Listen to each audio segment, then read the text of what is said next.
राजा धर्मुते द्विजा प्रमुते विधामुते योगिनी कांता श्रमुते हयो गति मुते भूषा च शुभामुते योधा श्रमुते तपो वित्मते गिच्च प्रधान युते भ्राता शनरे मुते नरो हरिमुते लोके न भाति कचित।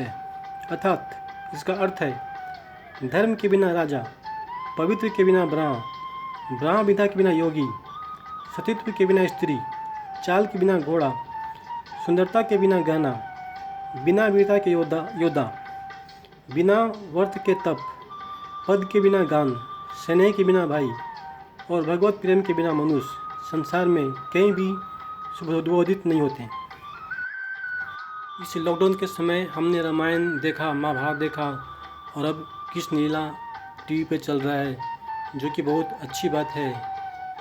यह है कि आज के विनाशकारी समय में हमारे नए पीढ़ी युवा को रामायण, महाभारत, कृष्ण लीला जैसे सनातन धर्मी सीरियल उनको देखने को मिला। मैं इन्हीं से जुड़ी कुछ बात रखना चाहता हूँ, जो कि ज़्यादा नहीं, करीब 6 साल पहले की बात है। इसके पहले 6 साल पहले 10 साल किसी और कांग्रेस की सरकार थी, उसके पहले भी सरकार थी।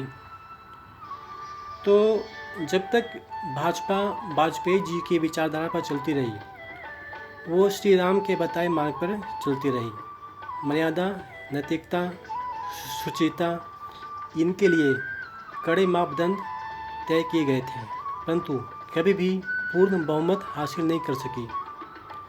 जहां करोड़ों रुपए के घोटाले घपले करने के बाद भी कांग्रेस बेशर्मी से अपने लोगों का बचाव करती रही, वही पार्टी फंड के लिए मात्र 1 लाख रुपए लेने पर भाजपा ने अपने राष्ट्रीय अध्यक्ष बंगारू लक्ष्मण को हटाने में तनिक भी विलंब नहीं किया था।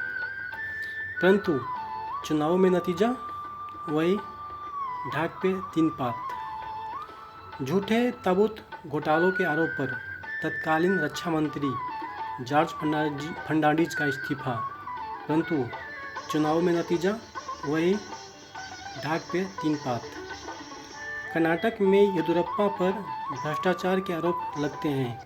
येदियुरप्पा को भाजपा ने निष्कासित करने में कोई भी विलंब नहीं किया, परंतु चुनाव में नतीजे वही ढाक पे 3 पात। खैर, फिर होता है नरेंद्र मोदी जी का पर्दापण। मर्यादा पुरुषोत्तम श्री राम के नक्शे कदम पर चलने वाली भाजपा को भी कर्मयोगी श्री कृष्ण की राह पर ले आते हैं। श्री कृष्ण अधर्मी को मारने में किसी भी प्रकार की गलती नहीं करते हैं। छल हो तो छल से, कपट हो तो कपट से, अनीति हो तो अनीति से, अधर्मी को नष्ट करना ही उनका ध्येय होता है। इसलिए वो अर्जुन को सिर्फ कर्म करने की शिक्षा देते हैं। कुल मिलाकर सार यह है कि अभी देश दुश्मनों से घिरा हुआ है। नाना प्रकार के षड्यंत्र रचे जा रहे हैं। इसलिए अभी हम नैतिकता को अपने कंधे पर ढोकर नहीं चल सकते। नैतिकता को रखिए ताक पर, और यदि इस देश को बचाना चाहते हैं तो सत्ता को अपनी पास ही रखना होगा, वह चाहे किसी भी प्रकार से हो, साम दाम दंड भेद किसी भी प्रकार से। बिना सत्ता के आप कुछ भी नहीं कर सकते। इसलिए भाजपा के कार्यकर्ता को चाहिए कि कर्ण का अंत करते समय कर्ण के विलापों पर ध्यान ना दें। सिर्फ ये देखें कि अभिमन्यु की हत्या के समय उनकी नैतिकता कहाँ चली गई थी। कर्ण के रथ पर पहिया जब कीचड़ में धंस गया, तब भगवान श्री कृष्ण ने अर्जुन से कहा, पार्थ देख क्या हो रहा है, इसे समाप्त कर दो। संकट में गिरे कर्ण ने कहा, यह धर्म है। भगवान श्री कृष्ण ने कहा, अभिमन्यु को घेर कर मारने वाले और द्रौपदी को भरी दरबार में वेश्या कहने वाले मुख से आज अधर्म की बात शोभा नहीं देते। आज राजनीतिक गलियारा जिस तरह से संविधान की बात कर रही है, तो लग रहा है जैसे हम पुनः महाभारत युग में आ गए हैं। विश्वास रखो, महाभारत का अर्जुन नहीं चुका था, आज का अर्जुन भी नहीं चुकेगा। यदा यदा ही धर्मस्य ग्लानि भवति भारत अभ्युत्थान मधर्मस्य तदात्मानं सृजाम्यहम्। चुनाव जंग में अमित शाह जो कुछ भी जीत के लिए पार्टी के लिए कर रहे हैं वह सब उचित है। श्री अटल बिहारी जी की तरह एक वोट को जुगाड़ न करके अपनी व्यक्तिगत नैतिकता के चलते एक वोट से अपनी सरकार गिरा डाली और पूरे देश को चोर लुटेरों के हवाले कर दिया था। साम दाम भेद दंड राजा या क्षत्रिय द्वारा अपनाई जाने वाली नीतियां हैं जिन्हें उपाय चतुष्ट कहते हैं, जिसका मतलब है 4 उपाय।